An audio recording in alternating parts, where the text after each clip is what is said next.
plus l'expiré est gros, plus il va être cher, mais surtout plus potentiellement il peut derrière faire un bon site de vente de liens et repartir plus facilement. Un XP assez big, c'est quoi, 3000 balles? Les prix sont bien montés, hein, c'est 3-4 maintenant. Et il suffit que tu en vendes 5 par mois et en fait en quelques mois tu l'as rentabilisé.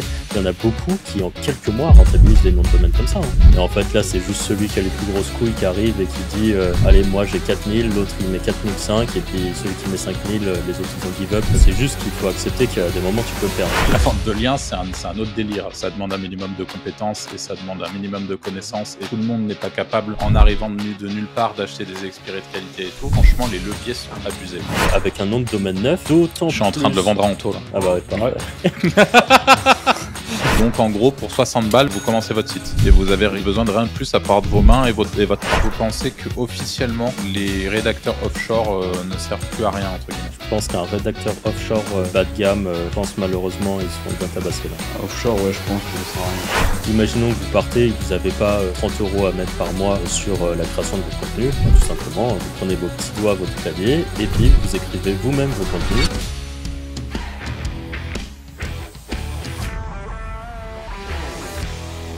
Bonjour et bienvenue dans ce nouvel épisode du Wizards Podcast. Aujourd'hui, comme d'habitude, je me retrouve avec Franck et Anthony. Salut les gars. Hello. Salut. Et on va vous faire un épisode spécial sur la vente de liens. On sait que beaucoup d'entre vous sont intéressés par cette thématique et cette manière de monétiser du trafic web et un site internet ou plusieurs sites internet. Et aujourd'hui, on va en parler concrètement en vous donnant, si possible, 5 étapes pour encaisser vos premiers 1000 € grâce à la vente de liens. Donc 5 étapes concrètes. L'objectif, ça va être de parler de tout ça ensemble. Je vous invite dès maintenant, même si l'épisode vient de commencer, si vous voulez soutenir un petit peu le podcast, à envoyer un petit commentaire, même si vous nous écrivez même juste un emoji ou je ne sais quoi, ça nous envoie de la force et puis ça nous montre qu'il y a des gens qui écoutent ce podcast derrière. Un petit like et un petit abonnement. Et puis on vous parlera peut-être un peu plus tard. On va pas vous matraquer avec ça dès le début, exceptionnellement avec cet épisode, mais il se trouve que justement dans la description vous avez une formation gratuite sur le sujet de la vente de liens. Mais déjà, dans tous les cas, restez avec nous.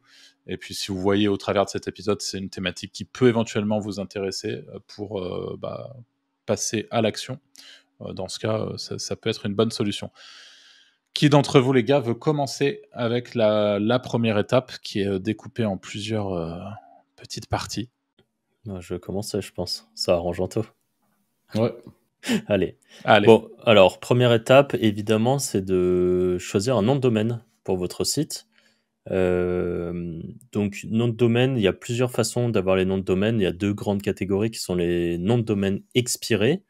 Donc, qu'est-ce que c'est un nom de domaine expiré ? C'est un nom de domaine qui a déjà un historique. C'est-à-dire qu'il a déjà été utilisé par quelqu'un d'autre à une époque. Et donc, après, on peut le racheter et profiter de son historique, de sa puissance qu'il potentiellement avait pour repartir sur, du coup, ce qu'on appelle un nom de domaine expiré et gagner en général du temps et des métriques. Les métriques, on en parle un petit peu plus tard dans cette vidéo, mais voilà. Et l'autre option, c'est les noms de domaine neufs. Qu'est-ce que c'est un nom de domaine neuf ? C'est Je suis désolé. Petit timer, t'inquiète. Nom de domaine neuf, qu'est-ce que c'est ? C'est l'inverse de ça. Donc en fait, c'est un nom de domaine neuf, c'est-à-dire qu'il a jamais été utilisé par personne. Et donc ça, ce sont les 2 grandes catégories qu'on retrouve dans les noms de domaine. Les noms de domaine expirés, du coup, le plus commun aujourd'hui pour les acheter, c'est les plateformes d'achat de noms de domaine expirés qui sont aux enchères. Donc en France, les plus connus, c'est Kifdom et WebExpire, même s'il y a d'autres plateformes qui proposent ça. À l'étranger, il y a quoi de bien connu ? Il y a Dropcatch, il y a GoDaddy. Ouais. Je sais pas si tu en as d'autres qui te viennent en tête. Nixel. Nixel, ouais. Et après, c'est tout. En vrai, j'en achète pas beaucoup. Enfin, j'en achète quasiment pas. Donc, ouais. Moi, par exemple, pour tout ce qui est plutôt. Il y a un truc bleu aussi, domaine Raider, non ? Non, ça n'existe plus. Un truc bleu. Non, Dom Raider, je crois que ça existe plus. WebExpire, Kifdom, Domstock. Domstock, exact. Et Dropcatch, éventuellement aussi. Ah ouais. Ouais. Il y en avait un avec un tigre aussi. Ouais, mais ça, c'est Nixel maintenant. Ok, d'accord. Enfin, il me semble qu'ils sont partenaires. En tout cas, la dernière fois que je suis allé sur Tiger, c'était Tiger Catch, je crois. Ou Catch Tiger, peut-être, plutôt dans ce sens-là. Ouais, c'était ça. Et la dernière fois que je suis allé dessus, ça a dit partenaire de Nixel. Et quand tu cliques, ça te renvoie sur Nixel. Ok. Donc voilà. Après, des plateformes comme ça, il y en a des dizaines et des dizaines. Voilà, on vous a dit les plus connus, c'est là où il y a les gros noms de domaine. En France, honnêtement, si vous voulez racheter un nom de domaine qui est en .fr, c'est WebExpire et Kifdom qui raflent 99% des noms de domaine, je pense. Est-ce que Euh, le TLD est important dans la vente de liens? ou moi, je trouve que oui. Ok. Ouais, j'aurais tendance à dire oui aussi. Je Par trouve exemple, que un point .eu, un point .org, un point .info, un point .eu, .com, .org, .info, .com, je c'est trouve que tout ça va pareil? encore en vrai. Ok. Je pense que point quand .net, c'est tu ok. commences à aller, si tu trouves un joli expiré en .it, Ouais, ok. un peu plus relou, je pense. Ouais, Voilà. malheureusement. Je pense que tu as moyen de t'en sortir un peu avec des .ch et des .be, parce que ça reste français, mais si tu veux vendre sur le marché français, Hmm. en général, faut rester sur les TLD comme ça. Et les TLD trop exotiques, pareil, malheureusement, ça marche moins bien, sauf si tu as des grosses métriques et les gens font abstraction et un .io, ça marchera très bien, par exemple. Ensuite, du coup, il y a les backorders. Je sais pas si vous voulez en parler. Anto, tu connais un peu le sujet? Bah, backorder, c'est de pré-shot des noms de domaine avant qu'ils soient réellement expirés. Hmm. Voilà. Sur Dropcatch, tu as le Discount Club qui est intéressant. Ouais. Il me semble que c'est si tu es tout seul à le backorder, tu l'as au prix que tu l'as mis, sinon il part aux enchères. C'est ça, je crois, le fonctionnement. Ouais, exactement. Ok. En gros, le Discount Club, tu peux enchérir entre 13 balles et 59 dollars, je crois. Ouais, c'est ça. Ouais. Et si t'es. Attends, comment ça marche? Ouais, en C'est fonction si tu es du. tout seul, il me semble que c'est bon. Ouais, Si vous êtes deux, il part aux enchères. Ouais, exact.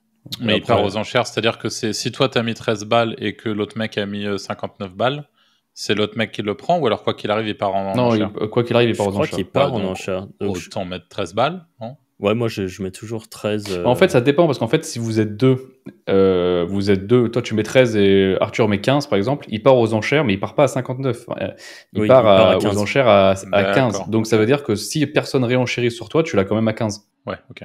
Ça marche. Euh, Ok. donc voilà, donc Alors, ça, par contre, c'est. ça, petit disclaimer, ça nécessite quand même d'utiliser ce qu'on appelle des crawlers. On backorder pas des domaines par l'opération du Saint-Esprit. Il faut les trouver. Bon, Et t'as expiré de domaine quand on a une bonne liste quand même. Ouais. Si tu veux pas trop t'emmerder. Ouais, Ok. ouais. Et sinon, je crois il y a un service assez récent que j'ai vu passer un service de crawl de non-domaine expiré, je crois. Mais bon, je ne saurais même pas redire le nom. Ok.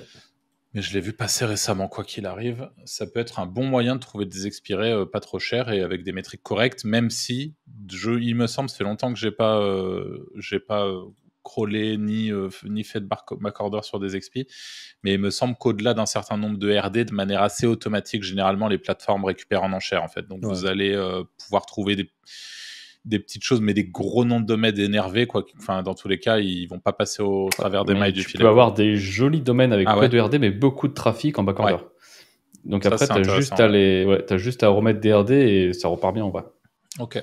Moi, là, récemment, en backorder, on a chopé, je crois, pour 13 dollars sur Dropcatch, en backorder, un nom de domaine qui était avec une TLD assez exotique, peu utilisée, et du coup, je pense que la plupart des crawlers le regardaient pas. Et nous, c'était trouvé par un crawler, mais un crawler fait maison, ce qui gardait ce type de TLD quand même. Et du coup, c'est un truc, c'est pas forcément énorme, mais qui avait 25 RD, je crois. 25 RD Mhm. propres, hein, donc après Ouais, mais c'est clean le prix des d'un spams. free reg presque. Bah ouais, c'est ça. Donc, Pour un autant truc qui est pas mal, ouais. Ok. Ensuite, on voulait parler du coup des critères de sélection d'un expiré. Euh, sur quelle strat vous partez-vous? Alors, grosso modo, sur de l'expiré, ça va vraiment dépendre du prix et de la tronche de l'expiré, mais on va dire que généralement, quand j'achète un expiré, alors là, on se met un peu dans la peau d'un débutant aussi. Bah, décidément, c'est la fiesta des sonneries. on se met un peu dans la peau d'un débutant aussi. C'est, je pense, 25-30 RD si vous avez un site qui est derrière, vous comptez le faire évoluer. Ça peut permettre d'avoir accès à des noms de domaine qui sont pas trop chers et qui parallèlement vont pouvoir éventuellement repartir. Donc on minimise un peu la prise de risque sur ce type d'expi. Vous pouvez éventuellement, pour 20-30 balles parfois, avoir des expirés assez corrects avec une quinzaine de RD très corrects aussi, avec un site qui n'a pas été spammé. Encore une fois, posez-vous la question, est-ce que vous allez voir que dans la suite de cet épisode de podcast, on va vous parler des métriques nécessaires pour commencer à vendre des liens sur les plateformes, et en tout cas à bien les vendre. Donc 15 RD, ça sera sans doute pas suffisant, mais ça peut être une bonne base, ça peut quand même vous permettre de gagner du temps pour un autre domaine que vous payez pas si cher. Donc en réalité, pourquoi pas. Et puis après, donc ça c'est au niveau des RD, au niveau des métriques, tout ce qui est TF, CF, moi j'aurais tendance à pas m'en soucier parce que dans tous les cas, c'est des métriques qu'on peut très facilement manipuler derrière. Donc vous prenez pas trop la tête avec ça lors d'un rachat.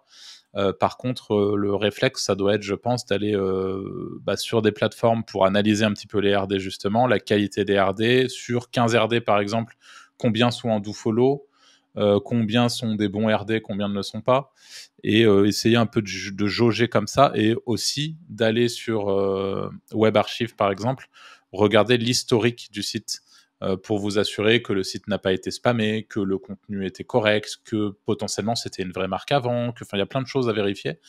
Et puis aussi, tout est, il y a peut-être d'autres éléments, les gars, que vous checkez en plus de Web Archive. Moi, du coup, c'est Web Archive, comme tu dis. Je regarde les dernières dates. Je vérifie que c'était pas une redirection vers un site bizarre. Je vérifie que c'était pas devenu justement un site de PBN dégueu, genre pour du casino, on le voit très souvent, ou truc marqué Louboutin pas cher, quoi, concrètement. Et pour la partie RD, vérifier que, en gros, ne garder que les vrais bons RD. J'ai un filtre sur Ahref. Et en fait, de base, ça me garde que les dofollow. Donc, tout ce qui est nofollow, je considère qu'ils n'existent pas. Donc, que les dofollow et dont les URL ne contiennent pas directory, domain list, les k.html qui servent à faire pas mal de spam et website list. Et comme ça m'enlève tous ces gros trucs à la con qui te disent en gros que le site il a 80 RD, mais quand tu as mis ces filtres-là, en fait il reste 3 RD dofollow à peu près correct. Et ça permet déjà de faire un très gros filtrage de base. Et là, je garde du coup moi ceux qui ont au moins 10-15 RD bon, vraiment hors ça quoi. Donc voilà. Ça, c'est un moyen de Après, il y avait une théorie, je ne sais pas si elle est validée, si ça marche vraiment, mais selon les snaps de Web Archive, tu sais, quand ça fait des ronds là, plus il y a de ronds, plus c'était genre le domaine, il a du trust, il a de la puissance aux yeux de. Tu vois, c'est un site qui est vachement demandé, qui crawlait souvent et tout. Ok. Voilà, je sais pas, j'ai jamais testé. Donc, ce que tu appelles les snaps, c'est les petits screenshots à chaque fois où on peut voilà, voir. D'accord, ok. Ok, intéressant comme théorie. Ça, c'était pour les métriques minimum. Dans tous les cas, si vous êtes encore une fois débutant aujourd'hui et que vous écoutez ce podcast, acheter des petits expirés comme ça, c'est bien. Vous risquez pas grand-chose à vous expérimenter, à tester des petites choses comme ça.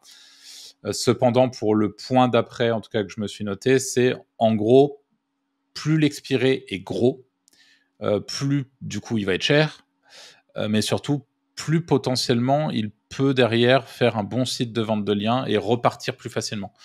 Parce que potentiellement, plus il a de métriques, plus il a d'historique, plus il a de la valeur, et bien plus derrière il y a une ancienne vraie marque, il y a un vrai truc qui pousse, et quand vous allez relancer le contenu dessus, vous allez relancer du nouveau contenu dessus, vous allez vous retrouver avec un site qui très vite va retrouver des clics et qui en fait très vite va pouvoir vendre du lien aussi.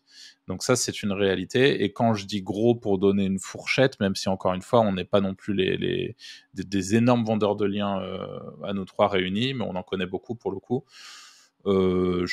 pense qu'un site assez, enfin, un XP assez big, c'est quoi, 3000 balles, 2-3000 balles peut-être pour avoir Les prix vous sont le bien mettrez. montés, hein, c'est 3-4 Et, maintenant. ouais, et la norme, je dirais que c'est 4-5 même pour avoir vraiment un bel XP que vous pouvez transformer derrière en joli site de vente de liens. Le problème étant qu'il y a de plus en plus de monde sur le marché. L'autre truc à prendre en compte, c'est que beaucoup de vendeurs de liens s'en sortent bien. Donc, beaucoup de vendeurs de liens sont en entreprise. Et donc, beaucoup de vendeurs de liens font des frais en rachetant des XP de plus en plus chers aussi avec leur boîte. Et franchement, c'est un investissement qui, en tout cas, peut être très rentable. Ça ne veut pas dire qu'il n'est pas risqué, donc faites attention. Vous pouvez aussi vous retrouver avec à racheter un gros site expiré à 5000 balles qui juste ne repart jamais. Donc, vous avez juste pris 5000 balles et vous les avez mis au fond d'une poubelle. Mais au-delà de ça, ça permet généralement de faire de jolis raccourcis. Mais après, à quel point est-ce que ces sites-là sont faciles entre guillemets à trouver? Ça, j'avoue que je sais pas trop. Vous avez une sur les visibilité plateformes, là-dessus? hein. Ouais, bah en fait, ils vont mais sur c'est Dropcatch. facile de trouver un bon site. Tu vois, tu dis ça vaut le coup pour 5000 balles. Enfin, ou c'est Bah, ça, c'est ok. c'est comment ils fonctionnent, les gens. Ils regardent 3 heures avant quels sont les noms de domaine qui sont en train de monter fort. Et ils font vite fait un check web archive, les liens. Mais en fait, s'il y a déjà des gens qui font monter des enchères à 1500 balles, ils l'ont fait pour toi le travail. Ouais, C'est que le nom de domaine est bien. Et en fait, là, c'est juste celui qui a les plus grosses couilles qui arrive et qui dit allez, moi j'ai 4000, l'autre il met 4005, et puis celui qui met 5000, les autres ils ont give up parce que le risk-reward, à un moment, c'est un peu bon, bah je mets 5000, peut-être qu'il va pas repartir. Donc, ça, c'est quand tu as de l'argent, c'est ok parce que sur le volume, tu finis par être gagnant parce que c'est un business model qui a le mérite de très très bien fonctionner. C'est juste qu'il faut accepter qu'il y a des moments où tu peux perdre. Et voilà, du coup, c'est juste concours sur plateforme et voilà, hein. C'est plus dur de trouver des petits noms de domaine, bon rapport qualité-prix, que d'aller sur les gros. Sur les gros, en fait, c'est juste qui a le plus d'argent. Ouais. Et qui va lâcher en premier en se disant bon, là ça commence à faire cher, 5000 balles pour ce nom de domaine-là, allez, je le lâche.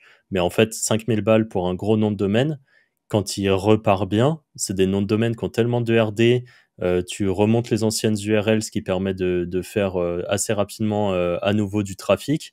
Et en fait, ils sont tellement big qu'ils valent 5000 balles, mais en fait, le lien, tu peux déjà le vendre 200 balles. Et il suffit que tu en vendes 5 par mois, et en fait, en quelques mois, tu l'as rentabilisé. Il y en a beaucoup qui, en quelques mois, rentabilisent des noms de domaine comme ça, hein. C'est d'ailleurs pour ça que ces vendeurs-là de liens sont capables de réinvestir assez facilement ces sommes-là, et voire même, je vais aller encore plus loin, sont capables parfois de mettre 2, 3, 4 000 balles de plus que ce que vaut vraiment le nom de domaine, parce qu'en fait, comme je vous l'ai dit avant, les marges sont colossales. Là, on n'est pas, vous n'êtes pas en train d'investir sur un PEA à 8%. La vente de liens, c'est un autre délire. Alors après, encore une fois, ça demande un minimum de compétences et ça demande un minimum de connaissances, et tout le monde n'est pas capable, en arrivant de nulle part, d'acheter des expirés de qualité et tout.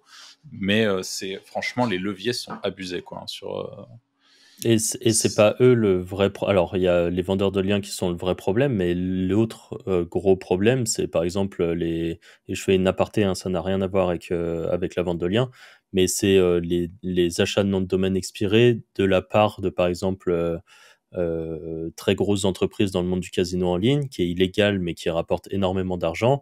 Et eux, quand les vendeurs de liens, ils ont 4 ou 5 000 balles de budget pour un nom de domaine, dans le casino, c'est tellement dur de trouver des trucs que eux, ils arrivent avec 10 000 ou 15 000 balles.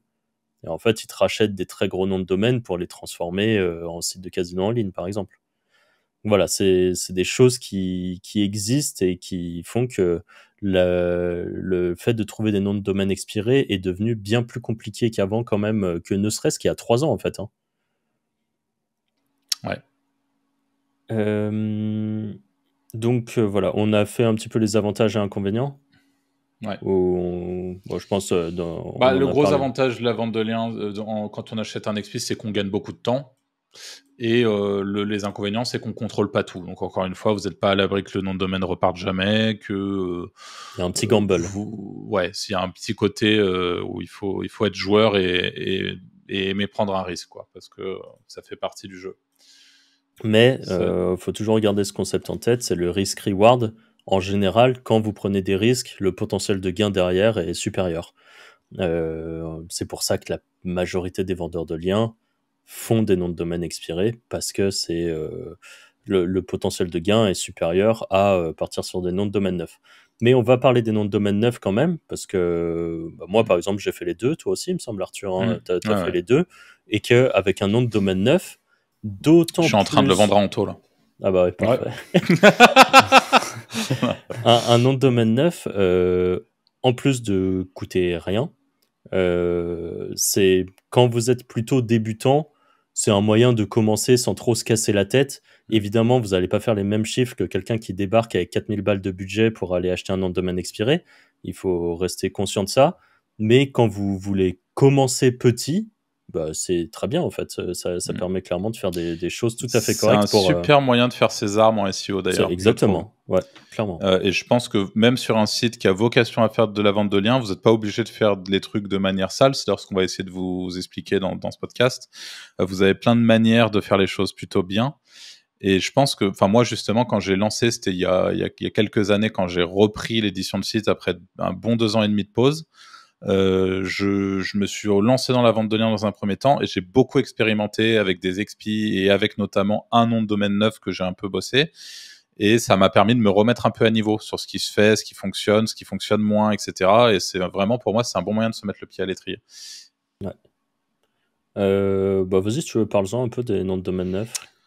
Alors, du coup, moi, ce que je vous recommande lors de l'achat d'un nom de domaine neuf, c'est déjà de target. C'est vrai qu'on n'en a pas forcément parlé, on l'a pas prévu dans le plan, mais il faut qu'on en parle. De target une thématique rentable en vente de liens. Une thématique rentable en vente de liens, il y en a des tonnes. Je vous en sorte quelques-unes comme ça. Vous avez par exemple la parentalité, l'immobilier, tout ce qui va être thématique féminine, donc la mode notamment, même si c'est parfois un peu compliqué de traiter ce genre de sujet. Enfin bref, je vais pas m'étendre, mais il y a plusieurs, je sais pas si vous en avez 2-3 de tête là, de thématiques qui peuvent tout ce qui est énergie. Ça peut rentrer dans l'immobilier, mais même des sites autour des énergies, ça fonctionne très très bien. Assurance, banque, et business, on va dire. En gros, ce que j'allais dire, tout ce qui est marketing, tous ces trucs. Voilà. Donc ça, c'est la première question, c'est sur quoi est-ce que je fais mon site? Parce que l'objectif, c'est, moi, de mon point de vue, c'est peut-être une bêtise, mais tout ce qui est site généraliste, je ne ferai pas. Aujourd'hui, je me passerai de faire ce genre de truc, des fourre-tout, on vend tous les liens. C'est mon point de vue, hein, mais moi, j'avoue que c'est le genre de truc que j'éviterais. Je préférerais avoir plusieurs sites dans chaque thématique, par exemple, ou un site, par exemple, sur l'immobilier, un autre sur la parentalité, un autre sur le business, un autre sur les SaaS ou je ne sais quoi, et d'avoir comme ça plusieurs thématiques que je traite les unes après les autres.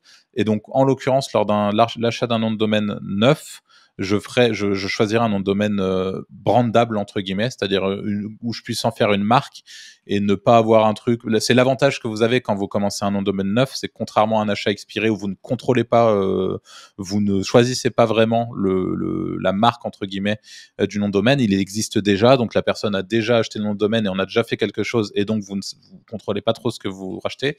Là, vous contrôlez complètement. Donc si vous faites un truc sur la parentalité, bah, vous pouvez vous faire kiffer, demander à ChatGPT de vous trouver un nom sympa autour de la parentalité qui ait une cohérence avec votre marque et le site, quoi. Donc ça, c'est la première chose. Une fois que vous avez acheté votre nom de domaine un petit peu en mode brand, vous pouvez publier doucement mais sûrement vos contenus. Ça, c'est peu importe comment vous les faites, et encore une fois, on parlera vraiment de contenu plus tard avec les méthodes pour faire des bons contenus. Mais on est d'accord aussi, les gars, là-dessus. Sur un domaine neuf, on bourrine pas trop, on y va mollo. On publie des contenus tranquillement. Genre un article par jour maximum, je trouve, pour commencer tranquillou. C'est déjà pas mal. Ce qui est déjà pas mal, hein. Ouais, clairement, c'est déjà pas mal. Mais il y en a qui forcent un peu en faisant 3-4 articles sur des noms de domaine neufs. Trop chaud. Un par jour, c'est OK, je trouve. Et je trouve que par contre, faut certains seront pas d'accord avec ça. Moi, je le fais et je trouve que ça marche très bien. C'est dès le début, chaque nouvel article, de le push dans la Search Console pour qu'il s'indexe et tout ça. Et voilà, ça marche plutôt bien, je trouve. Ensuite, évidemment, une fois que vous vous avez trouvé vos idées de contenu, vous publiez des contenus. Encore une fois, on parle de contenu dans le détail un peu plus tard.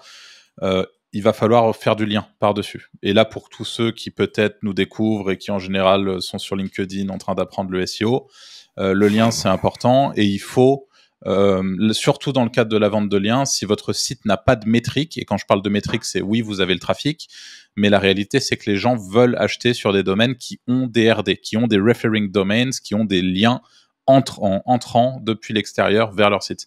Donc ça, c'est vraiment important. Donc très vite, il va falloir mettre en place votre stratégie de linking sur un site neuf. C'est ça, pour le coup, c'est un peu le problème, contrairement à l'expiré où vous achetez un historique, où il y a déjà des liens et où vous pouvez éventuellement être un peu moins regardant là-dessus, même sur un expiré, moi je vous inviterais à quand même faire quelques liens.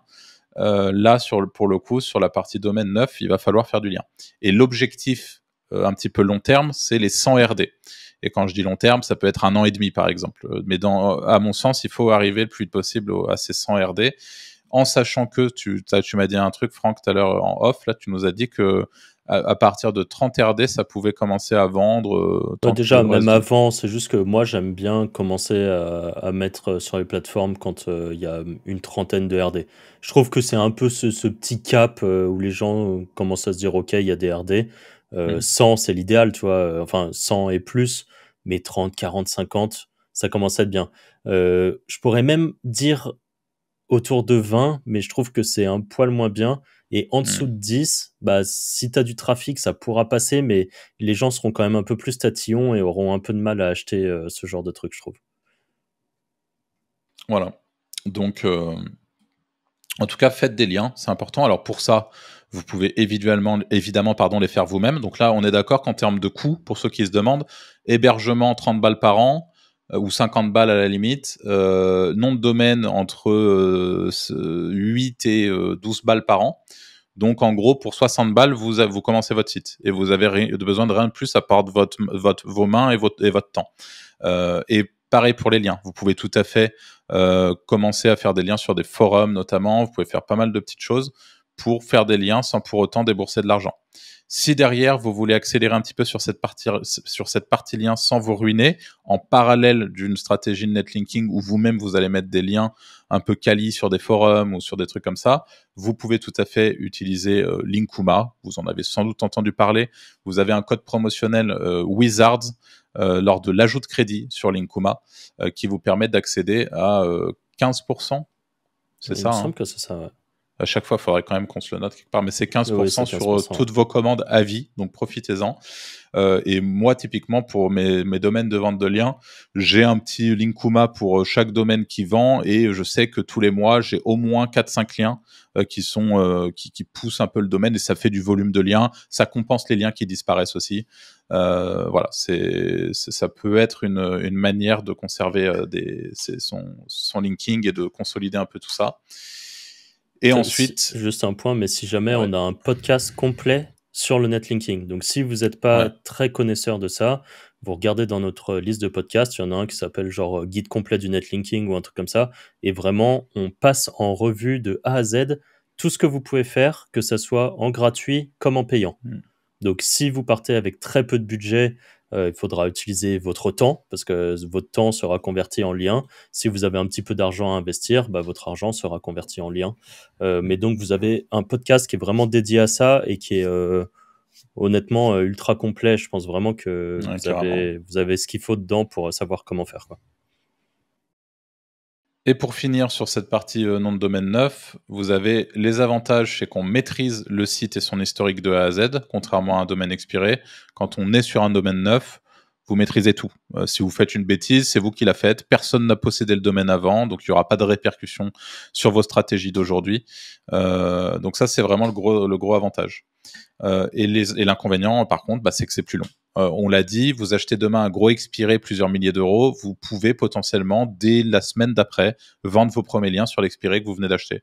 Sur un domaine neuf, franchement, ça va, à mon sens, être compliqué. C'est quoi le grand minimum pour quelqu'un qui lance un domaine neuf demain pour ses premières ventes de vente de liens? Pour vous, c'est quoi, les gars? 3 mois, j'aurais dit, moi. Ouais, Pareil, entre 3 et Ouais. 6 mois, c'est un peu en fonction des métriques que tu arrives à avoir rapidement, quoi. Ouais. Hmm. 6 mois, vous pouvez commencer à vendre de manière assez régulière, je suis d'accord. Mm. 3 mois, vous pouvez avoir vos premières ventes si vous avez de la chance. Et pour le coup, l'objectif, c'est 9 mois, 1 an, vous avez un site qui, théoriquement, si vous avez fait le boulot correctement, doit commencer à vendre très régulièrement et potentiellement rapporter de l'argent. Et pour vous donner un ordre d'idée, je sais pas si tu as des exemples de sites neufs que tu as relancés et des meilleurs mois que tu fais avec un seul site neuf que tu as relancé, Franck. Un site neuf que j'avais lancé il y a quelques temps, j'ai pas les chiffres, mais assez vite, il s'est positionné. Il permettait de vendre à autour de 50 euros, donc ça va assez vite. Et le site, je sais pas, en 1 an, il rapportait 300, 400 euros par mois. Au bout de 2 ans, voilà, il était autour de 500, quoi, ou un truc comme ça. Là, pour le coup, il est un peu tombé, donc les chiffres sont tombés avec, mais ils sont pas morts. C'est ça qui est dingue, c'est que le site, il a pris un peu une claque parce que j'ai testé des trucs un peu bourrins dessus. Pour autant, il continue à vendre, il vend toujours. En tout cas, il vend toujours peut-être pour 200 balles par mois, mais en tout cas, il a été rentabilisé 10 fois, enfin, au moins 10 fois ce que j'ai investi, mais si ce n'est plus, j'ai pas le chiffre en tête. Mais vraiment, dans le domaine neuf, il y a vraiment moyen de faire des trucs forts. Et toi, tu avais un nom de domaine neuf immobilier, il me semble, non? Ouais, c'est ça. Et Et pour le coup, alors j'ai plus les chiffres exacts non plus, mais je sais qu'au bout de 8 mois, il générait entre 350 et 500 euros par mois de vente de liens. Et le meilleur mois, je crois que j'ai dû faire 800 euros. Et là, aujourd'hui, pour être franc, je l'ai un peu mis de côté. Les plateformes ont changé, les trucs se publient plus en automatique, donc j'en suis à un stade où ça me gonfle d'aller publier un lien à 30 balles à la main. Donc il y a des trucs que je publie plus. Enfin bref, je suis plus trop à jour, mais enfin franchement, c'est abusé quoi. En termes d'accessibilité, ce business, c'est franchement un truc de dingo. on l'a déjà dit plusieurs fois, en fait, c'est un business qui est simple pour débuter, difficile à maîtriser quand vous voulez scaler, que vous commencez à avoir du volume, qu'il faut automatiser des choses et tout. Mais pour commencer petit, ça marche très bien. C'est juste que c'est pas un business ultra fun, en fait. Il fait de l'argent, mais c'est pas non plus, c'est pas le business où on s'amuse tous les jours, quoi. C'est du farming, en fait. Pour ceux qui sont connaisseurs des jeux vidéo, farming, c'est le fait de faire des tâches répétitives régulières pour gagner des choses, de l'argent ou des choses, quoi. Bah là, c'est du farming. La vente de liens, c'est du farming. C'est un business de farmer, quoi. Que voilà. Je profite avant de passer au point numéro 2, qui sera un peu plus bref, parce que là, on a fait un très gros point là-dessus. Comme on l'a dit, en vente de liens, en description, pardon, on a une formation sur la vente de liens et qui notamment a quelques petits modules qui vous seront très utiles pour, par exemple, chercher des bons noms de domaine expirés pour pas trop cher. Et elle est gratuite. Et elle est gratuite. Et il y a d'autres tips vraiment hyper intéressants qui sont applicables si vous voulez vous lancer dans le business. C'est dommage de ne pas l'apprendre, on va dire. Donc voilà, lien en description et vous avez ce qu'il faut. Et si jusqu'à maintenant vous aimez bien ce qu'on fait, petit commentaire, petit like, petit abonnement, tout ça, tout ça. Et on peut passer au point numéro 2. Bon, maintenant qu'on a trouvé le nom de domaine, du coup, notre thématique qu'on va attaquer, bon, on va installer un site WordPress, hein, c'est quand même le plus simple. WordPress, c'est extrêmement simple à installer. Il y a 36 000 tutos sur YouTube, ça sert à rien d'aller beaucoup plus loin là-dessus. Et en thème, plein de gens se cassent un peu la tête pour prendre des thèmes. Nous, on recommande pour la plupart des projets le thème GeneratePress. Et moi, personnellement, j'aime beaucoup GeneratePress professionnel, donc GeneratePress Pro, plus GenerateBlocks Pro, qui, combinés ensemble, vous donne accès à une bibliothèque de sites avec des templates déjà tout faits. Donc en un clic, vous appuyez et ça vous fait un template, par exemple, de type magazine. Donc ça va vous faire un peu comme un site média avec les différents articles en fonction des catégories ou des actualités ou tout ça. Ou des pages de type landing page, comme on dit. Donc ça va être une page d'accueil qui va dire, par exemple, nous on parle d'immobilier, hop, ça fait une jolie page. Et en bas, un bloc avec les 6 derniers articles de blog, par exemple.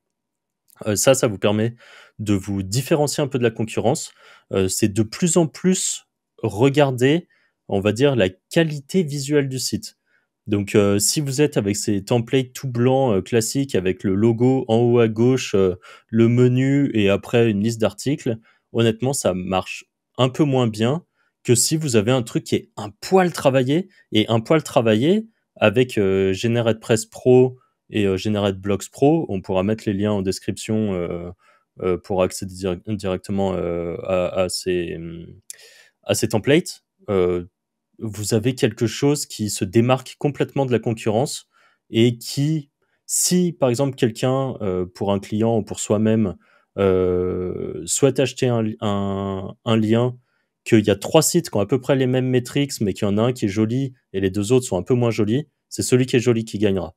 Donc, mettez toutes les chances de votre côté, faites un truc à peu près correct, et voilà.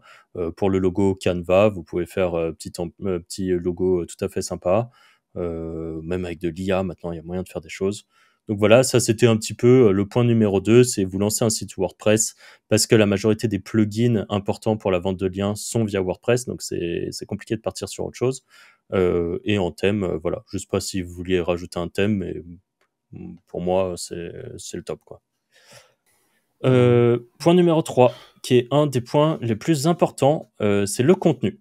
Pourquoi le contenu, c'est important? En fait, parmi les métriques qui sont les plus recherchées par les acheteurs de liens, c'est la quantité de mots-clés sur lesquels votre site se positionne, et même idéalement, c'est même le mieux, c'est la quantité de trafic que génère votre site. Sur quoi il se base pour savoir le trafic et les mots-clés sur lesquels votre site se positionne? En fait, il passe par des outils comme par exemple SEMrush. Moi, j'utilise Ahref. Il y a SEO Observer qui existe. Il y a Rank Explorer. Enfin, il y en a plein des outils. Les acheteurs de liens, du coup, vont mettre l'URL de votre site. D'ailleurs, même maintenant, les plateformes de vente de liens font un peu un benchmark de ces informations et les affiches. Mais du coup, l'acheteur de liens, il va prendre l'URL de votre site, va le coller dans son outil favori, et il va voir que, par exemple, votre site fait 3000 visiteurs par mois, d'après les outils. Et ça, c'est des choses qui sont d'ailleurs un peu traficables. Mais pour ça, on en parle après sur le fait de trafiquer ce genre de métriques. Mais du coup, un site doit avoir du contenu qui a pour vocation d'aller se positionner sur des mots-clés et de générer du trafic pour qu'il soit attirant pour les acheteurs de liens. Si par exemple, on reprend notre exemple d'un site qui parle d'immobilier et que le site se positionne sur aucun mot-clé autour de l'immobilier, bah, ils vont être un peu, ils vont se dire, ouais, quand même bizarre ce site, je suis pas sûr d'acheter dessus, je suis pas sûr de la qualité de ce site, donc j'ai pas envie qu'un site de mauvaise qualité fasse un lien vers le mien. Ça pourrait être perçu de façon négative, même si, de mon point de vue, c'est pas trop le cas. Mais en tout cas, beaucoup de gens considèrent que ça fonctionne comme ça. Donc vous, ce que vous voulez, c'est lancer votre site autour de l'immobilier et aller faire en sorte de créer des articles qui traitent de tout ce qui touche autour de l'immobilier. Donc ça peut être, je sais pas moi, un article qui parle des nouvelles spécificités pour l'assurance emprunteur quand vous faites un emprunt pour acheter un appartement. Ça peut être un article sur, par exemple, quelle est la meilleure peinture, même si ça c'est un peu plus travaux, mais ça, on va dire que ça reste dans la thématique de l'immobilier, mais une peinture où en 2 couches seulement, ça repeint vos murs. Sur, je sais pas moi, des stores roulants, que faire si quel store roulant mettre. Enfin, je vous donne des trucs complètement random liés à l'immobilier ou les maisons en général. Et donc, votre but, ça va être de créer des articles autour de ces sujets-là, avec pour vocation de se positionner, et surtout sur des sujets qui, d'après les outils, font du trafic. Parce que du coup, quand vous aurez fait par exemple un article par jour ou un article tous les 2 jours sur vos sujets immobiliers, bah, petit à petit, Google va découvrir votre site, il va le positionner, les outils vont se rendre compte de ça, et donc ils vont vous dire, eh bien, en étant positionné par exemple 10e sur tel sujet, ça correspond à peu près à 100 de trafic mensuel. Et donc, votre but, c'est d'avoir le plus possible d'articles qui sont positionnés pour que quand un acheteur de liens tombe sur votre site et le regarde dans les outils, eh bien, voit que vous avez des mots-clés positionnés, en rapport avec l'immobilier, et du trafic, trafic en tout cas affiché d'après les outils, ce qui veut dire que votre site est sain en fait, et qu'il a un potentiel d'être intéressant pour l'acheteur de liens. Comment vous trouvez des idées de contenu? Une des façons les plus simples, c'est par exemple d'aller sur eReferrer ou d'autres plateformes d'achat de liens, de regarder dans la catégorie immobilier et vous-même de faire ce travail de prendre les sites concurrents où vous pouvez acheter du lien, les mettre dans votre outil préféré. Dans mon cas, c'est Ahrefs, mais ça peut être SEMrush pour vous, par exemple. Regardez quelles sont leurs pages qui génèrent le plus de mots-clés ou de trafic d'ailleurs. Et en fait, vous faites des articles similaires. Pas recopier, bien sûr, c'est juste que vous prenez la thématique de la page, donc par exemple, ça va être les spécificités de l'assurance emprunteur pour l'achat d'un bien immobilier, et vous allez également faire un article sur le même sujet. Comme ça, vous savez que si vous vous positionnez, eh ben, vous allez avoir des keywords et du trafic. Ça, c'est une première façon de faire qui fonctionne très bien. La deuxième façon de faire, ça va être de prendre votre outil préféré, encore une fois. Moi, ça reste toujours à Ahrefs. Et vous avez un outil qui permet de chercher les mots-clés et vous allez marquer un mot-clé. Donc, par exemple, on veut faire quelque chose sur l'électricité. Vous marquez électricité et ça va vous lister tous les volumes de recherche des requêtes qui contiennent le mot électricité, classés par question ou classés par requête principale. Et peut-être qu'il va y avoir quelque chose, même si ça c'est très concurrentiel, mais qui va être où acheter l'électricité la moins chère, ou fournisseur d'électricité le moins cher, ou des trucs comme ça. Si ça vous intéresse, bah voilà, vous pouvez écrire des articles sur ces sujets-là. Et s'ils se positionnent, ça vous fera à la fois des keywords et du trafic. Donc voilà, je sais pas si vous avez une façon différente de procéder pour chercher les pages. Non. Moi, quand j'en faisais, je faisais beaucoup de marques, mais la problématique des marques, c'est que ça te fait beaucoup de volume. Mais c'est à double tranchant parce que tu peux te reprendre des belles baisses derrière, donc ça fait un site qui fait. Ouais. Donc. Moi, je l'ai beaucoup fait aussi d'ailleurs, parce que sur un site d'immobilier, j'avais listé absolument toutes les marques, par exemple, de chauffage, de chaudière, et en gros, j'avais fait que des pages un peu en mode Wikipédia pour chaque marque. Donc, par exemple, je sais pas, tu as une marque qui s'appelle Sauter, je crois, qui fait des chauffe-eau ou des trucs comme ça. Et ben, j'avais Sauter, 2 points, l'histoire de la marque, les chiffres, le nombre d'employés, enfin des trucs comme ça. Et j'avais fait ça pour toutes les marques qui existaient. Donc, au début, c'est vrai que ça avait bien propulsé le site, hein, pour le coup. Parce que tu te positionnes sur leur nom de marque, en fait, et que peu de gens le font. Donc, ça marche très bien. Arthur, je sais pas si tu veux rajouter un truc. Non, je fais comme tu as expliqué au début. Ok. Ensuite, pour créer le contenu, vous avez différentes options. Moi, je vais vous présenter celle qui aujourd'hui je fais parce que de mon point de vue, c'est la plus simple. Alors, pendant des années, j'ai fait du contenu offshore. C'est-à-dire que j'avais des rédacteurs offshore basés à Madagascar qui étaient payés autour de 10 € pour 1000 mots. Donc, c'est pas très cher. Mais ça me faisait quand même 10 €. Bah, en général, je faisais en sorte d'avoir des articles qui faisaient environ 1000 mots. Donc, ça me coûtait 10 € pour un article. Ce qui fait que le prix monte assez vite. Ça fonctionne et voilà, et le contenu est correct, mais il est pas toujours fou quand même. Et aujourd'hui, on en parle très souvent, il y a un outil qui s'appelle Squatch. Vous avez le lien en description. Qu'est-ce qu'il y a, Arthur ? Non, mais c'est juste, on assiste finalement à un grand moment du Wizards Podcast, même si c'est pas la première fois qu'on parle de Squatch. Ce qui est rigolo, c'est qu'au moins on est authentique, parce que quand tu regardes au début de l'IA, t'étais pas le seul, hein, parce qu'on a fait plein de tests et tout, t'étais pas le seul. Mais pendant très longtemps, pendant des mois, on apprenait tout le contraire de ce que tu vas faire là. Ouais. Mais parce que là, du coup, depuis que tu as testé, les outils se sont améliorés et Squatch, en effet, c'est un très bel outil dont tu vas parler. Mais ce qui est rigolo, c'est qu'encore une fois, pour les plus anciens qui nous regardent depuis longtemps, c'est ça qui me fait marrer depuis tard, parce que j'attends ce moment, c'est que Franck s'est mis à faire de l'IA. Voilà, on vous le dit, c'est officiel. En plus, je bombarde en IA maintenant. Hein. Et pas qu'un peu. Hein. Ça déverse de l'argent sur les tools IA. Du coup, voilà, Squatch, dont on vient d'en parler brièvement. Vous avez le lien en description. Vous avez un code promo Wizards qui vous donne 15% sur l'achat de vos crédits sur Squatch, qui est pour moi aujourd'hui l'outil ultime de création de contenu IA simple. C'est-à-dire que vous appuyez sur un bouton, vous donnez quelques informations avant. Donc moi, je le fais bien, c'est-à-dire que pour chaque site, je crée un persona. Ce persona, je lui donne vraiment une âme entière. Par exemple, on va reprendre l'exemple du site de vente de liens sur l'immobilier. Je vais parler de quelqu'un qui est un agent immobilier, qui est passionné d'immobilier, qui a fait le diplôme d'immobilier de l'école Bidule. Il a 32 ans, il a déjà investi dans lui-même en perso dans 3 appartements. Il est même coach à côté. Enfin, je lui invente une vie entière.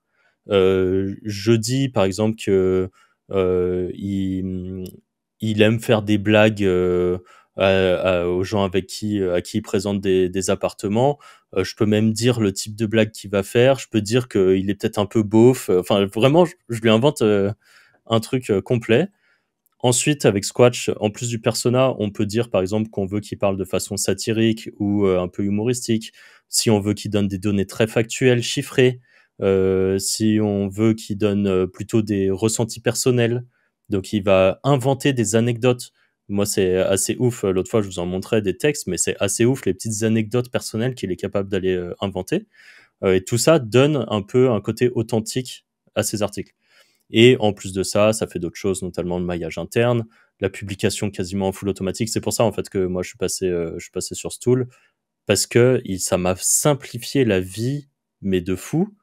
Et en plus de ça, les contenus sont bien plus qualitatifs que le contenu offshore, en sachant que mon contenu offshore, pour un article de 1000 mots, je le payais 10 euros, et qu'aujourd'hui, pour un article de 1000 mots, environ 1000 mots, entre 800 et 1200 mots, on va dire, sur Squatch, je paye ça 1 euro.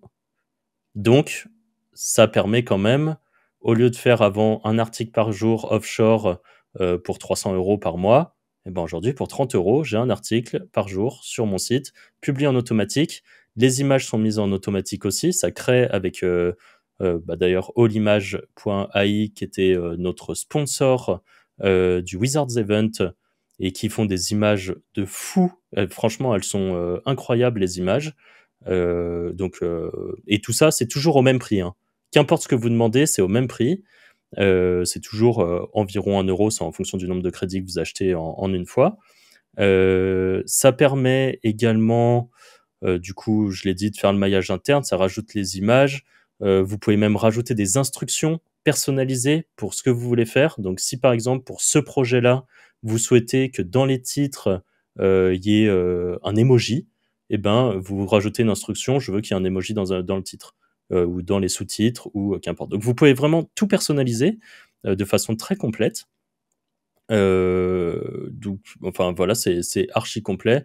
Et features ultra intéressantes aussi, et qui est sans doute, moi, ce qui a fait la différence, par exemple, avec le contenu offshore, c'est que le contenu offshore, quand je disais à mon rédacteur, je veux que tu me fasses un article sur le truc emprunteur, l'assurance emprunteur, par exemple.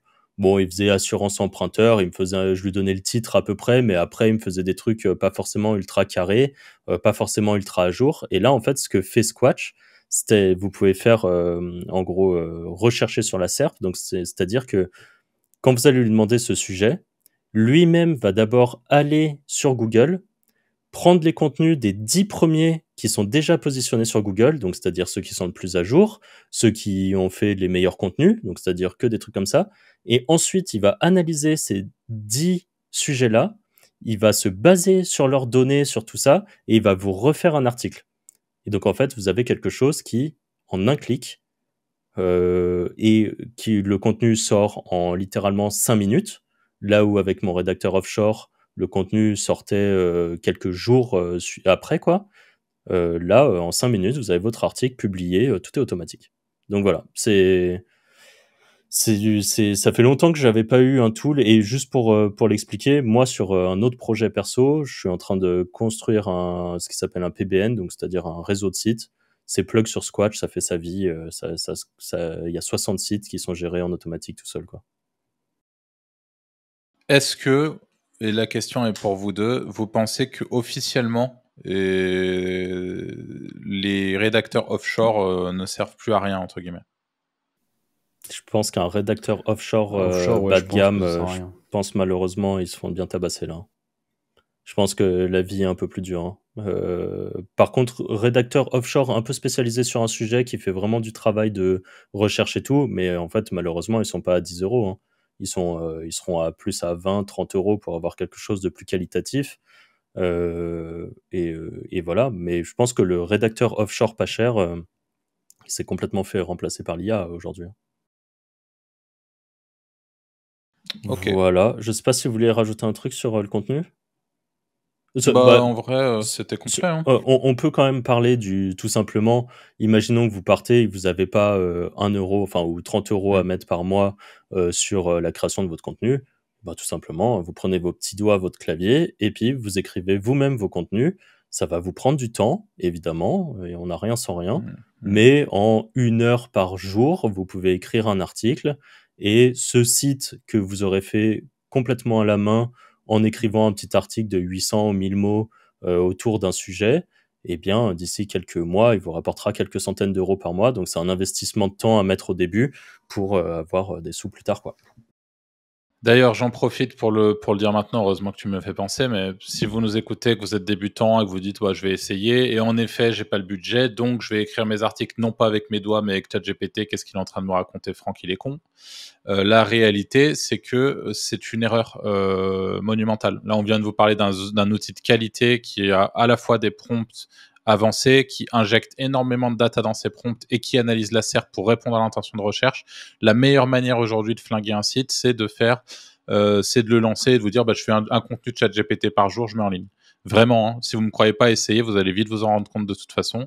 Mais si vous voulez faire les choses vous-même et les choses gratuitement, alors à minima, vous pouvez vous assister de ChatGPT, mais faites un travail très complet en amont. Allez voir comment est-ce que vos concurrents se positionnent sur le mot-clé que vous ciblez. Allez voir quel est le plan du contenu. Réfléchissez à un plan alternatif qui répond aussi à l'intention. Et après, aidez-vous peut-être de ChatGPT, mais assurez-vous de répondre à l'intention et vraiment faites les choses bien. Et concrètement, c'est pas en disant écris-moi un article sur tel sujet que vous allez avoir des résultats, loin de là. Donc, tu es un expert en immobilier, fais-moi un article complet sur Sinon, faire de la l'assurance trad, en emprunteur. vrai. Ouais, heureusement que tu suggères ça aussi, Anto. Explique-toi, jeune Black Hat. de prendre des sites en Pologne ou pas US parce qu'en vrai tout déjà a été traduit, mais des sites dans des géos comme ça, tu traduis, ça fonctionne. C'est chiant, mais ça marche. En gros, c'est par C'est exemple. moins chiant qu'écrire en vrai. Ouais, voilà, c'est Ouais, ça. clairement. Là, du coup, faut évidemment prendre des sujets qui seront. Genre, l'assurance emprunteur en France est différente de celle de la Pologne, donc ça sera différent. Mais par contre, tous les toits du monde sont. Enfin, en tout cas, tous les toits d'Europe fonctionnent à peu près de la même façon, ou tous les panneaux solaires en Europe fonctionnent de la même façon. Vous allez sur un site polonais, vous cherchez en polonais grâce à Google Trad ou qu'importe, je sais pas, comment bien installer un panneau solaire tout seul sur mon toit. Et vous allez avoir des articles qui vont sortir, vous les prenez, vous les traduisez, vous les republiez chez vous. Et voilà, je sais que certains nous poseront la question de légalement, qu'est-ce que c'est par rapport aux droits d'auteur et tout ça. Si ça vous stresse, changez 2-3 phrases dedans, reformulez légèrement. Mais Ouais, tu reformules avec ChatGPT au pire. ouais, ça peut être une solution. Voilà, mais franchement, vous cassez pas trop la tête avec ça. Ouais, évidemment, on ne vous dit pas de le faire, mais je pense que 99,99999% des gens qui font de la trad n'ont jamais eu aucun souci. Ensuite, on va parler du 4e point essentiel pour la vente de liens. On en parlait un petit peu au début, les metrics. Qu'est-ce que c'est les metrics? C'est les informations, en tout cas les statistiques autour de votre site. Et pour ça, il y en a 3 grosses métriques qui sont très recherchées. Il y a ce qui s'appelle les RD, donc ça veut dire Referring Domain, et ça veut dire tout simplement la quantité d'autres sites qui font un lien vers le vôtre. Ensuite, il y a ce qui s'appelle le TF et le CF. Donc TF, ça veut dire Trust Flow, et CF, ça veut dire Citation Flow. C'est une métrique qui a été inventée qui a été mise en avant par Majestic SEO, qui est un tool SEO. Et c'est censé être corrélé, le TF, on va dire, à la puissance d'un site, et le CF, le nombre de fois qu'il est cité. Il me semble que c'est ça de souvenir, parce que je n'utilise pas Majestic, donc voilà. Et l'autre point, c'est ce qu'on évoquait précédemment, c'est les keywords, donc le nombre de mots-clés sur lesquels votre site est positionné, et le trafic, c'est-à-dire, d'après les outils, combien de visiteurs mensuels votre site a. Voilà. Et il y a un petit tips qu'on vous partage juste après et qui, je pense, sera très intéressant et qui, moi, m'a permis de booster assez fortement certains de mes sites. Mais on va commencer avec le premier point qui sont les referring domains. De mon point de vue, comme je le disais tout à l'heure, une trentaine de referring domains commence à être intéressant pour les acheteurs. Je ne sais pas si vous avez constaté d'autres choses. Quand vous achetez du lien, par exemple, qu'est-ce que vous regardez ? Moi, je regarde beaucoup le trafic en vrai, les mots-clés. Ouais. Ok. Et oui, je pense que 30, c'est OK, en effet. Ouais. Voilà. Ça me semble être un bon palier. Le but du jeu étant d'avoir le plus de RD correct, on va dire. Donc 30, dès que vous en avez 30, faut pas vous arrêter là. Vous continuez à construire du lien petit à petit. L'idéal étant d'atteindre au moins la centaine, comme disait Arthur, mais la centaine, ça peut être atteint au bout de 1 ou 2 ans, quoi. C'est pas rapidement. Évitez, évidemment, les boosts de RD que vous trouvez sur Fiverr ou les trucs comme ça, où on vous dit on vous fait 2000 liens en 5 minutes. Bon, bah là, vous allez vous retrouver avec 2000 liens tellement de merde que la moitié ne seront même pas comptés, et qu'en plus de ça, l'autre moitié, quand les acheteurs de liens ils vont voir ça, ils vont dire oula, lui, quelqu'un a dû faire un truc sombre dessus, je n'ai jamais acheté un lien sur ce site-là. Donc voilà, on l'a dit, Linkuma permet de faire du petit lien pour pas très cher, le Ninja Linking permet de faire du petit lien pour pas très cher, voire gratuit. Et on a le podcast sur le netlinking qui, dans tous les cas, vous orientera beaucoup plus sur comment augmenter le nombre de RD de votre site. Ensuite, il y a le Trust Flow et le Citation Flow. Moi, j'aime bien avoir un Trust Flow, Citation Flow autour de 20. Je sais qu'il y en a qui disent que pour la vente de liens, c'est optimal d'avoir 30, voire 40 et plus. C'est vrai que c'est mieux, parce que les acheteurs de liens, il y a encore des gens qui se basent là-dessus, alors que très honnêtement, ça n'a pas un grand intérêt, mais pour les acheteurs, c'est une métrique qui souvent leur plaît. Le seul problème, c'est qu'avoir 40 de Trust Flow, ça reste quand même assez compliqué. Hein. Et même 30, ça reste assez compliqué. Moi, j'ai 1 ou 2 sites qui l'ont, mais c'est pas ultra stable. Parfois, ça descend, parfois, ça remonte. Pour ça, il y a des petites stratégies. Je crois qu'on en parle dans la formation gratuite. Sur comment vraiment bien trafiquer ça pour avoir des gros trust flow et des gros citation flow, en tout cas pouvoir monter au-dessus des 20 là. Mais dans les grandes lignes, ce qui fonctionne très bien, c'est de vous-même aller acheter des liens sur des sites qui ont des gros trust flow et de faire un lien directement vers votre homepage. Donc ça fonctionne vraiment très très bien. Vous avez aussi la location de backlinks sur homepage. Je sais qu'il y a plusieurs plateformes qui proposent ça, notamment Linksgarden, je crois, qui ont ça. C'est pareil, vous faites depuis une homepage d'un site qui a un gros trust flow, vous faites un lien vers votre homepage de votre site, et une partie du trust flow va être transférée, et du station flow aussi. Donc c'est des façons de faire. Dans tous les cas, regardez dans la formation gratuite, on développe vraiment beaucoup plus ça. Mais ça, c'est les points assez essentiels. Je ne sais pas si vous, les gars, vous avez des stratégies supplémentaires. Non, à part ce qu'il y a dit dans la formation, en vrai. Ouais. Okay. En fait, le problème, c'est pas qu'on veut vous cacher, vous obliger à prendre la formation gratuite. Le seul truc, c'est que si on se met à l'expliquer dans le détail, on en a pour 15 minutes là.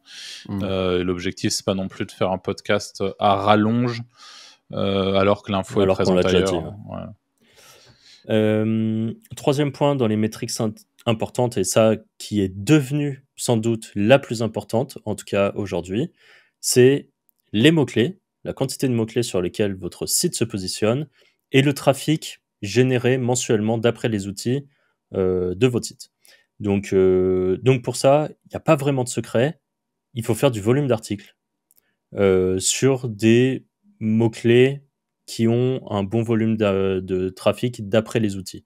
D'où le fait de faire par exemple un article par jour. C'est qu'assez rapidement, vous allez avoir un site assez massif. Et je vais vous donner juste un exemple, mais imaginons que vous allez faire 10 articles sur vraiment, vous faites des super bons articles sur des sujets qui vont générer, on va dire, une cinquantaine de mots-clés et puis 200 de trafic. Vous avez fait 10 articles, bon, bah, ça vous fera 500 mots-clés et 2000 de trafic d'après les outils. Mais si vous continuez pas à mettre plus d'articles, et ça, c'est dans le cas où tous ces articles se positionnent très bien et tout ça, si votre site, bah, vous mettez pas un peu plus de volume, il va stagner à ce niveau-là, et c'est pas mal, mais c'est pas non plus fou. Si vous mettez plus d'articles, en fait, vous augmentez vos chances de débloquer des nouveaux mots-clés et de débloquer du trafic supplémentaire. Et en fait, plus vous avez de mots-clés et de trafic, et plus vous êtes intéressant aux yeux des acheteurs. Donc, voilà. Si vous arrivez à avoir un petit peu ces statistiques de base qui seront une trentaine de RD, un Trust Flow, Citation Flow autour de 20, et des mots-clés et du trafic autour de 1000. Moi, de mon constat sur les sites sur lesquels je vends du lien, c'est que vous pouvez vendre entre 40 et 60 euros l'article, et que ça vend plutôt bien, notamment sur Rocket Link, notamment sur d'autres plateformes, Semjuice ou qu'importe. Le seul problème, ça sera sur eReferrer, parce que eReferrer vous bloque le prix que vous pouvez mettre, en tout cas au début, quand vous avez des petites métriques. Donc au début, peut-être que vous allez vendre que autour de 10 ou 20 euros, mais en fait, au fil des mois et que vous augmentez un petit peu, au bout d'un moment, il va vous débloquer les paliers de prix de vente que vous pouvez faire, et vous pourrez assez facilement monter à 50, 80, 100 euros.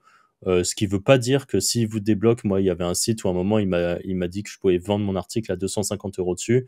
Bon, pour tester, j'avais mis 250 euros, j'ai plus jamais vendu un article. J'étais redescendu à 90 euros et là, je m'étais remis à bien vendre. S'il y a des moments, c'est un peu décorrélé de la réalité. Regardez des sites à peu près similaires aux vôtres, à combien ils vendent. Parfois, mettez 10 ou 20 euros. Moi, j'ai remarqué que ça changeait pas grand-chose, parfois de mettre un poil plus, et ça permet de gagner plus. Donc voilà. Pareil, je sais pas si vous avez un truc par rapport à ces données, vous, de vos constats. Non, par contre, là, il y a un truc qu'on n'a pas forcément prévu de dire, mais tu as commencé à en parler vite fait au niveau des plateformes. Mais l'un des secrets de la vente de liens, c'est une fois que vous avez tout ce qu'on a listé, c'est de vous inscrire partout. C'est d'être présent partout, sur toutes les plateformes et de faire du volume. Et donc d'avoir cette espèce de système de gestion. Ça demande un petit peu d'organisation et de gestion, où vous avez un email qui réceptionne les commandes, où vous pouvez vous connecter facilement un peu partout. Et c'est sans doute un peu chiant de s'inscrire sur toutes les plateformes, mais c'est vraiment cette présence sur la globalité des plateformes qui va du coup vous permettre de rentabiliser beaucoup plus vite vos sites. Là, très franchement, tu vois, je vous en avais parlé, les gars. Je m'étais dit, est-ce que je le vends, ce fameux site IMO que j'ai lancé de zéro et que j'ai un peu lâché, machin. Là, je suis en train de me demander, parce que le problème, c'est que si je le vends maintenant, étant donné qu'il n'a pas du tout été rentabilisé à sa juste valeur, à mon sens, parce qu'en fait, j'ai pas que ça à faire et que j'ai pas pris le temps de m'inscrire sur toutes les plateformes et que j'ai sans doute mal fait les choses. Je me dis, est-ce que ça vaudrait pas le coup d'aller lui coller un petit coup de scotch et d'essayer de le refaire monter un peu, de voir ce que je peux faire avec, de continuer finalement de poursuivre ce que j'ai déjà continué à faire en le monétisant de manière le plus automatique possible, parce que c'est aussi l'un des avantages de la vente de liens, c'est que quand vous avez des plateformes comme eReferrer, Semjuice notamment, Rocket Link sans doute, il y en a plein d'autres, qui permettent, Linksgarden aussi, qu'on n'a pas encore cité, qui permettent d'aller automatiquement publier des liens sur vos sites, et en fait vous avez une commande, vous pouvez cocher un truc comme quoi ça l'accepte automatiquement, le client vous paye automatiquement et vous publiez son article automatiquement et vous n'avez touché à rien, vous avez les mains en l'air et vous encaissez. Ça, c'est vraiment, ça peut être, enfin moi c'est un des côtés très cool, je trouve, de la vente de liens. Le problème, c'est que bien souvent j'ai des bugs avec les trucs automatiques comme ça, je sais pas pourquoi, il y a toujours des galères. Ok. Bon, ça c'est une autre histoire, mais en tout cas inscrivez-vous de partout, quoi, grosso modo. Et du coup, par rapport à ces métriques, il y avait le quatrième point un petit peu bonus dont je voulais vous parler, que j'ai mis en place et qui m'a fait une vraie différence, et qui, je pense, est peut-être pas si connu que ça. Sur mes sites, j'avais plusieurs pages qui étaient optimisées pour se positionner sur des mots-clés à fort potentiel de trafic. Avec mes articles, j'avais réussi à me positionner genre haut de page 2 ou début de page 1, ce qui est bien, mais ce qui, sur les outils, dit que vous avez débloqué des mots-clés, c'est cool, mais niveau de trafic, c'est pas énorme. Et en fait, ce que j'ai fait, c'est que, et là, c'est un poil black hat, hein, vous pouvez envoyer ce qui s'appelle du pop, donc par exemple avec pop ads comme régie. Et le pop, le trafic pop, a l'avantage, de façon disproportionnée en plus, d'aider votre site à se positionner sur les mots-clés. Donc je vous donne un exemple. J'étais 10e sur un mot-clé, j'envoie du trafic pop, ce trafic pop me fait passer 3e. Qu'est-ce que ça veut dire? Ça veut dire que sur les outils type SEMrush, en étant en bas de page 1 sur le mot-clé, ça disait que je faisais 20 trafics mensuels. En passant dans le top 3, ça en dit que j'en fais 200. Et donc, ce que j'ai fait, c'est que j'ai utilisé ces stratégies-là pour prendre, on va dire, mes 20 ou 30 pages à fort potentiel pour chacun de mes sites de vente de liens. Et j'envoyais du trafic pop sur ces pages-là. Ce qui fait que d'un seul coup, des sites qui faisaient 2 ou 3 000 de trafic mensuel, sont passés à 9, 10 000, 12 000, des chiffres comme ça, d'un seul coup. Ce qui fait que vous pouvez augmenter vos prix de vente, et vous allez vendre beaucoup plus, d'autant plus si vous augmentez pas de façon abusée vos tarifs. Les gens vont juste se dire, génial, c'est un site puissant pour pas très cher. On en a parlé dans d'autres podcasts, donc je vais pas m'étendre là-dessus, mais dans un des derniers podcasts, on en parle de ce trafic pop. C'est ultra puissant, sauf qu'il faut vous dire que c'est une perfusion. C'est puissant, par contre, le jour où vous arrêtez le pop pour une raison ou une autre, tous les mots-clés se perdent instantanément. Donc votre site, il a fait un énorme pic, et derrière, il retombe d'un seul coup. Et ça, pour la vente de liens, la plupart des gens vont se dire oula, le site, il s'est fait tamponner, pas sûr d'acheter dessus et de sa fiabilité, quoi. Donc si vous faites ça, vous allez devoir rester avec du trafic pop en boucle. Mais par contre, pour ceux qui comprendront ce que je viens d'expliquer, c'est un tips puissant et qui va vous permettre d'encaisser beaucoup plus et surtout face à la concurrence, de vous démarquer très vite, quoi. Donc voilà. Dernier point, 5e étape, et ensuite ce podcast sera clôturé. 5e grosse étape, c'est tout simplement de ne pas faire des erreurs.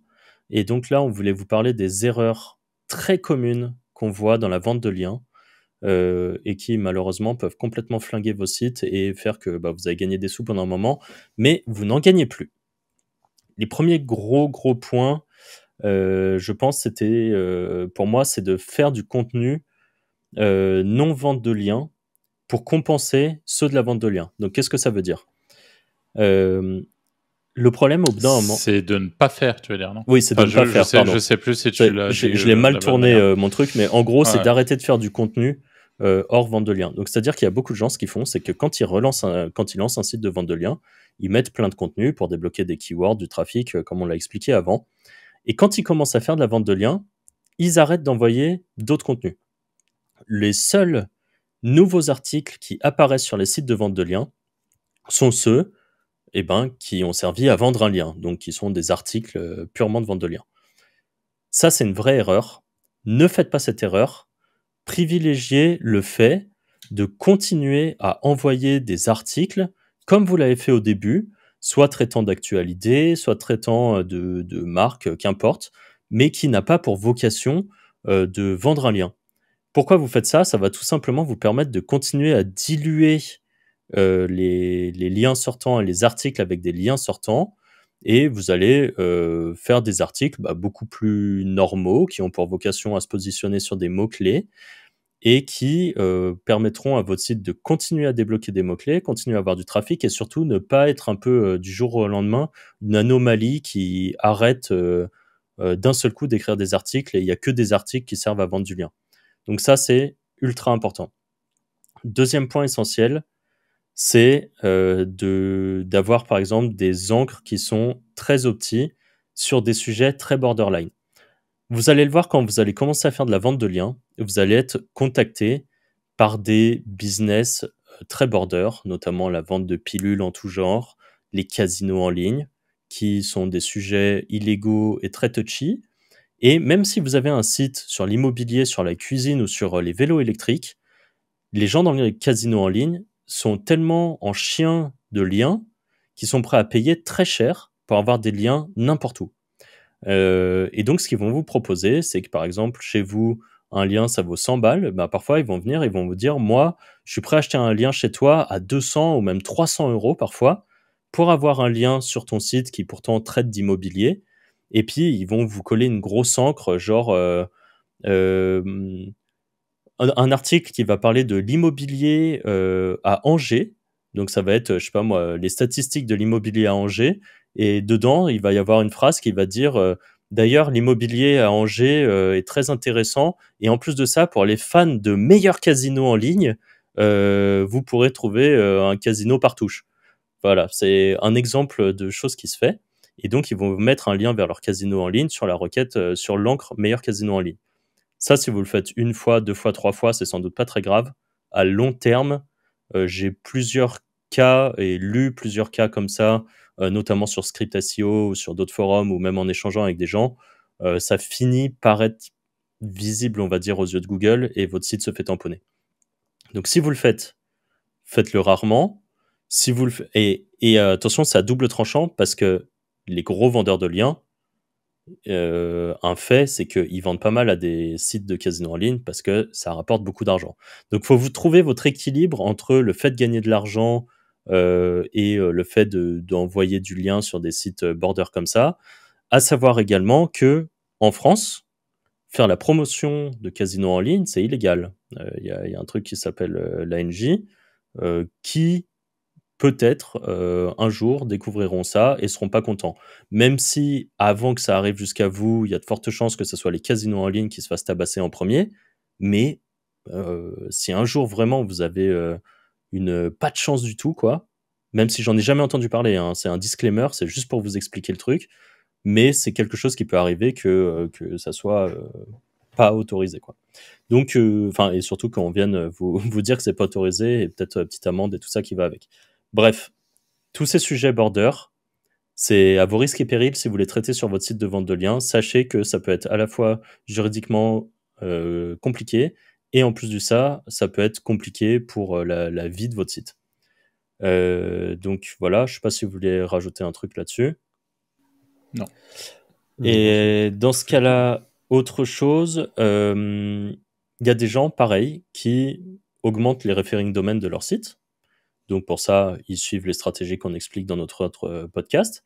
Et quand ils commencent à vendre des liens, ils se disent, bah allez, ça y est, on passe en mode full renta, ça sert plus à rien d'acheter du lien ou de continuer à faire des liens. J'abandonne le truc et du coup, je commence à avoir DRD soit stable, soit qui commence à être perdu légèrement. Au début, ça va pas être problématique. Mais au fil du temps, votre site il va commencer à perdre des RD et si vous ne renouvelez pas les RD, eh ben, ça peut être assez problématique parce que ça va être un peu comme une sorte d'anomalie. Pendant longtemps, votre site il a eu régulièrement des liens qui arrivent et qui pointent vers lui. Et du jour au lendemain, il en a plus. Google, qu'est-ce qu'il peut considérer en regardant ça? Il va juste se dire trop bizarre, soit les liens d'avant étaient factices, soit il est plus du tout intéressant, et auquel cas on le mettra plus en avant. Donc voilà, votre site petit à petit risque de perdre un petit peu en ranking, et qui dit perte de ranking dit perte de keyword, dit perte de trafic, et du coup potentiellement un site qui vend moins. Donc continuez à renouveler les RD, à faire des achats de liens, du ninja linking ou qu'importe, pour continuer à faire grossir votre nombre de RD. Ça ne peut être que bénéfique et c'est c'est juste réinvestir une partie de l'argent que vous gagnez pour continuer à gagner de l'argent en fait. Donc voilà. Un dernier point que je voulais évoquer, c'était de trop se reposer uniquement sur les plateformes. Alors Arthur l'a dit, hein, c'est cool déjà il faut être présent sur toutes les plateformes parce que chaque agence, chaque personne qui achète des liens a ses petites habitudes et sa plateforme favorite. Donc soyez partout. Mais faites en sorte également de vendre en direct. Donc pour ça, il y a différentes façons de faire, mais vous pouvez rentrer en contact avec des agences, par exemple. Et l'avantage, c'est que, imaginons que vous, sur une plateforme, vous vendez un lien, que vous touchez 80 € dans votre poche. En général, c'est que la plateforme, elle l'a vendu, par exemple, 150 €, voire 160 €, voire 200 €. Enfin, voilà, ils négocient un petit peu leur truc. Quand vous vendez en direct, eh bien, ces mêmes liens, ou sur les plateformes, vous allez toucher 80 €, vous pouvez vendre en direct à, par exemple, 100 ou 110 €, par exemple, et tout le monde est content, quoi. C'est juste la plateforme qui, elle, ne prend plus son cut dessus, mais l'agence partenaire, bah, elle achète le lien moins cher. Vous, ça vous permet de gagner un peu plus d'argent, et tout le monde est content. Donc voilà, la vente en direct, c'est à ne pas négliger. Vous allez même parfois mettez des formulaires de contact sur vos sites, et vous allez recevoir des emails qui disent: «Bonjour, je voudrais acheter un lien, ou je serais intéressé par un article sponsorisé sur votre site, combien ça coûte?» Et moi, j'ai fait plein de ventes de liens comme ça, juste via les formulaires de contact, et qui dit vente en direct, dit quand même, un peu plus de sous dans notre poche. Voilà. Et vous pouvez, dans ce cas-là, d'ailleurs, quand vous vous êtes contacté en direct, par exemple, sur votre formulaire de contact, ce qui est assez fréquent, vous pouvez préparer un espèce de portfolio avec tous vos sites où vous vendez des liens. Et en fait, quelqu'un qui est prêt à vous acheter un lien, ça se trouve, il est prêt à vous acheter 20 liens, hein, dans la réalité. Voire même, des fois, c'est des agences qui bossent pour des clients et qui seront contents d'avoir accès à tout votre portfolio. Voire même, vous pouvez éventuellement mutualiser vos portfolios avec les sites de vos potes, par exemple. Et quand quelqu'un vient acheter un lien chez vous, vous envoyez un turbo portfolio de zinzin où il y a 300 sites dessus, il y a vos 10 copains dessus. Et comme ça, ils font leur choix sur telle thématique, il y a ça, ça, ça, et vous mettez un peu à jour. Ça peut être un Google Sheet, d'ailleurs, ce portfolio, avec les prix, les machins, les trucs. Et c'est vraiment, pour vous dire, on a reçu quelques gros vendeurs de liens sur le podcast dans des formats A4. Et on a à chaque fois, le résultat est un peu le même, il y a au moins 30% des ventes qui se font en direct. Ce qui est beaucoup, hein, sur le volume qu'ils vendent eux, c'est pas rien. Donc pensez-y. Et pour résumer cet épisode de podcast, les gros avantages de la vente de liens, c'est que c'est franchement accessible. Aux débutants, c'est un bon moyen de mettre le pied à l'étrier, de débuter avec le SEO, etc. C'est possible de vendre en direct. On l'a dit, non seulement c'est possible, mais on vous le recommande fortement. En plus des ventes que vous allez faire de manière assez automatique sur les plateformes. Je me pose la question, même si je me pense que les débutants qui se la posaient au départ se sont barrés depuis, mais on ne sait jamais. Vous l'avez peut-être compris, mais la vente de liens, l'avantage pour un client et quelqu'un qui achète un lien, c'est de positionner son propre site dans les moteurs de recherche. C'est vrai qu'on aurait peut-être dû l'évoquer au départ. L'autre point intéressant, c'est que si vous pouvez faire des sites de vente de liens propres et par conséquent faire de l'affiliation sur vos sites de vente de liens, c'est clairement possible pour mettre du beurre dans les épinards, voire même parfois faire autant d'argent avec l'affiliation qu'avec la vente de liens. Petit point par rapport à ça, j'ai un de mes sites de vente de liens lancé uniquement pour la vente de liens au début, qui me rapporte entre 7 et 8 000 € en vente de liens par an. J'ai collé de l'affiliation dessus. L'année dernière, ça a fait 7 000 balles d'affiliation. Donc en fait, voilà, ça peut clairement fonctionner en parallèle. C'est possible d'avoir une vision long terme avec la vente de liens. On a essayé de vous l'expliquer dans ce podcast et on vous le recommande vivement, le fait de faire des contenus divers et variés sur le sujet de votre site et de pas uniquement faire des nouveaux contenus quand vous vendez un nouveau lien. C'est le meilleur moyen de se faire pourrir par Google sur le long terme. Et pour finir, on n'en a pas parlé parce que c'est pas un sujet qu'on connaît très bien, mais on reçoit bientôt quelqu'un pour nous parler de ça. Mais la vente de liens, c'est aussi, ça se marie également très très bien avec une méthode de monétisation qui s'appelle Discover, qui vous permet de monétiser du coup différemment votre site. C'est des articles différents, c'est des manières de publier qui sont différentes et qui ont vocation à trigger l'algorithme de Google qui vous pousse derrière sur des mobiles Android. Du coup, c'est des gens qui vont... Enfin, voilà, ça fait énormément de trafic. Ça peut rapporter beaucoup d'argent, notamment en publicité AdSense. Donc, c'est un bon moyen, pareil, de potentiellement, si c'est quelque chose qui vous branche, de poursuivre la monétisation de votre site et d'élargir un petit peu vos activités. Quoi qu'il en soit, super opportunité. Anto, tu posais la question avant le podcast. Combien de temps ça va durer tout ça ? Qu'est-ce que... Ouais, on ne sait pas trop. La réalité, c'est que même si le marché français se met un petit peu je sais pas moi, assez soufflé ou je ne sais quoi. Dans tous les cas, il y aura toujours besoin de liens. Donc les gens qui ont des sites qui meurent aujourd'hui, qui seront peut-être découragés par le business, bah c'est comme à chaque fois. Il y aura d'autres gens qui vont se lancer, qui vont faire les choses peut-être un petit peu différemment, un petit peu mieux. Et puis surtout, je pense qu'on a la chance. Je pense c'est une chance d'avoir le fait que le marché français du netlinking et de la vente de liens est l'un des plus évolués du monde, et donc par conséquent ces marchés-là de la vente de liens sur des plateformes notamment sont des marchés qui vont émerger, qui sont en train d'émerger. Donc si vous maîtrisez le sujet sur la francophonie, même si demain le marché est un peu moins sur la francophonie, mais un peu plus sur des marchés étrangers, vous pourrez assez facilement déplacer ou avoir des sites sur le sujet là-bas.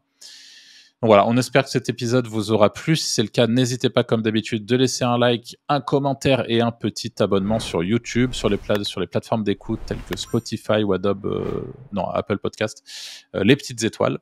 Et puis nous, on se retrouve jeudi prochain pour le prochain épisode. Salut. Ciao. Salut.